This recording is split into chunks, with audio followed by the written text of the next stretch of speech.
Okay, hi guys. So, alam po natin ngayon na nangyayari sa Israel. Intense po ngayon. Nanonood po ako kanina ng mga news.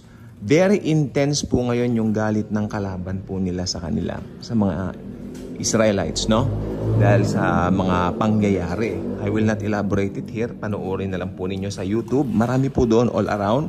Sa Facebook, meron din po. I think sa TikTok, kalat na rin po yung mga ilang mga bahagi ng news. So, tulad po ng mga sinasabi ko po dati, ang Israel po ever since, lagi pong kinukubgob, laging ginigera, laging kinakalaban ng mga, syempre, ng mga kalaban nila. Pero, tuwing may mga nangyayaring ganyan, ano nangyayari sa mga believers? Rapture na, di ba? Ganon. So, alisin po natin yung ganong attitude. That attitude must not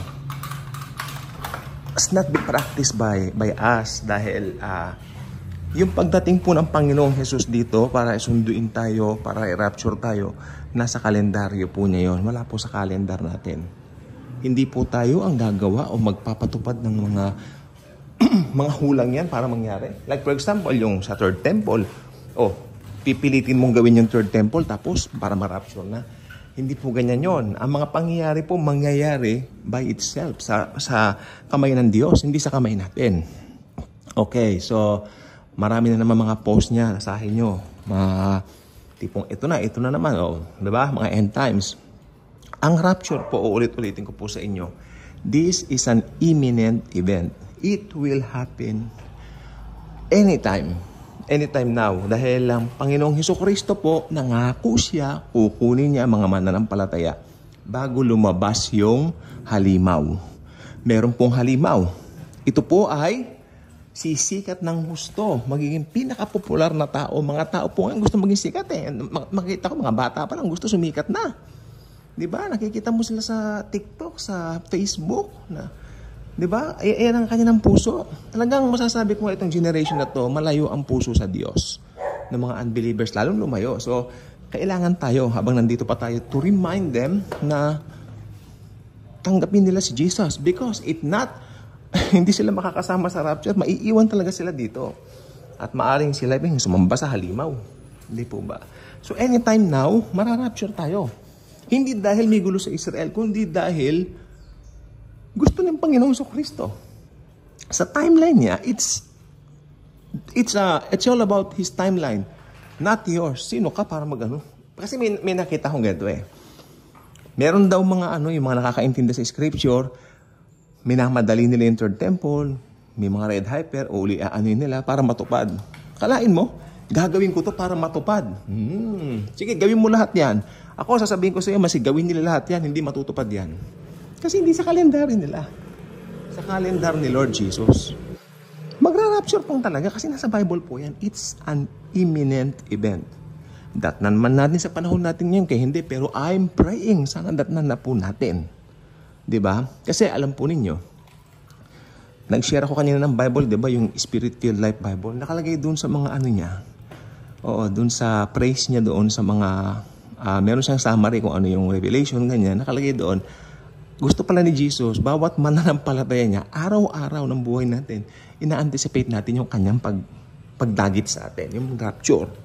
Kasi hindi mo pwede sabihin na, ina-anticipate ko yung second coming. Hindi pwede. Kasi magra-rapture muna bago mag-second coming. At sa second coming, kasama na tayo ni Jesus. Para maghari siya doon ng 1,000 taon, 1,000 years sa Jerusalem.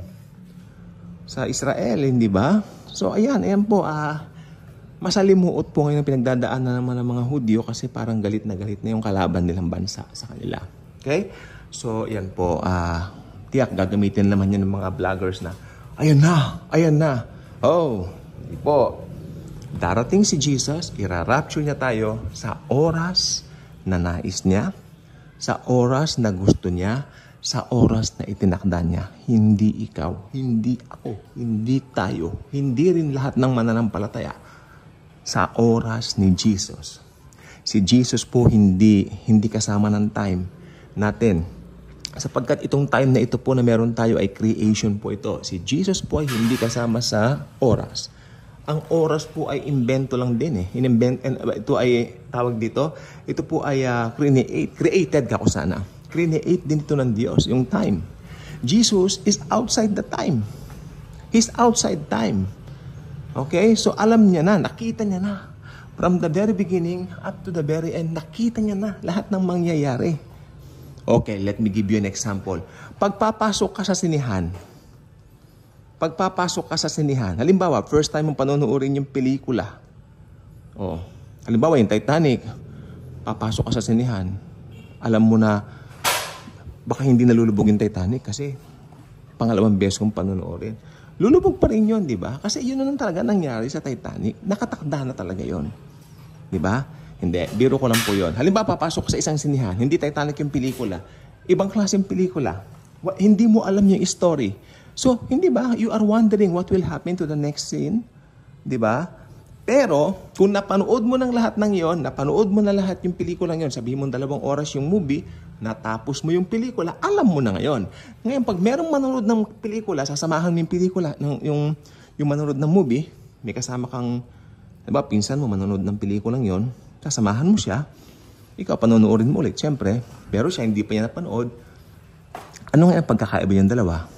Ikaw, alam mo na yung mangyayari, siya hindi pa. Ganon. So, ganon din po ang Panginoon. Nakita ni Jesus lahat ang mangyayari. Kaya ikaw, para kayong pangalawang nanood ng pelikula, cool ka lang, manood ka lang, hintayin mo na lang. Di ba? Ay, ganon lang naman yun eh. So, we're waiting for Him to come. He will come for us. Ito, rapture. Okay. Wala magtatas ng kamay? May relax naman na. Rapture. Jesus will come for us. Yes. Second coming. Jesus will come with us. Oh, for. Yung una sa rapture, for us. Second coming, with us. Wow, bongga yung pangalawa. With us. King of Kings and Lord of Lords. Kasama tayo. Sino ba tayo? Well, tayo ay mga binihisan ng kaniyang katuwiran.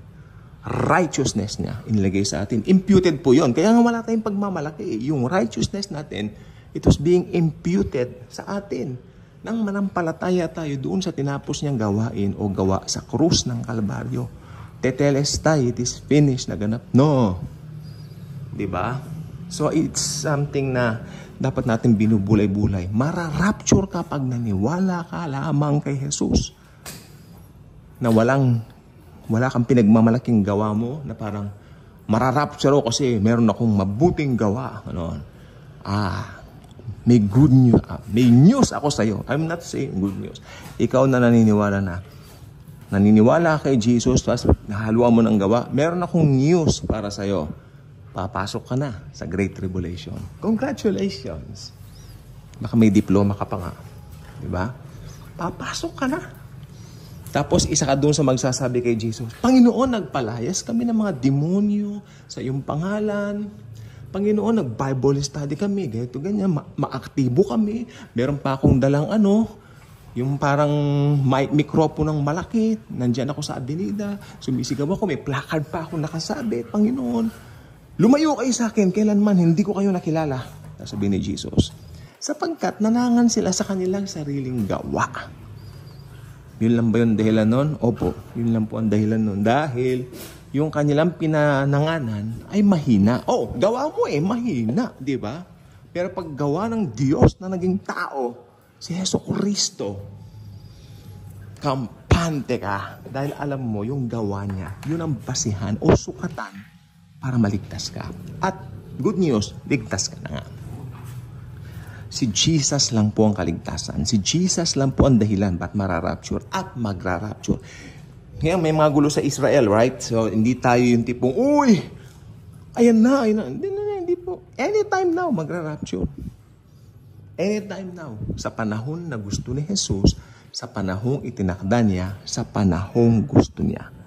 Dahil si Jesus ay Diyos. Alam niya ang lahat ng nangyari na, nangyayari pa, at mangyayari pa. Past, present, future. Tulad ng pagpapatawad niya sa mga sins natin, past, present, future. We are forgiven and we will be raptured by Him anytime. Bye-bye.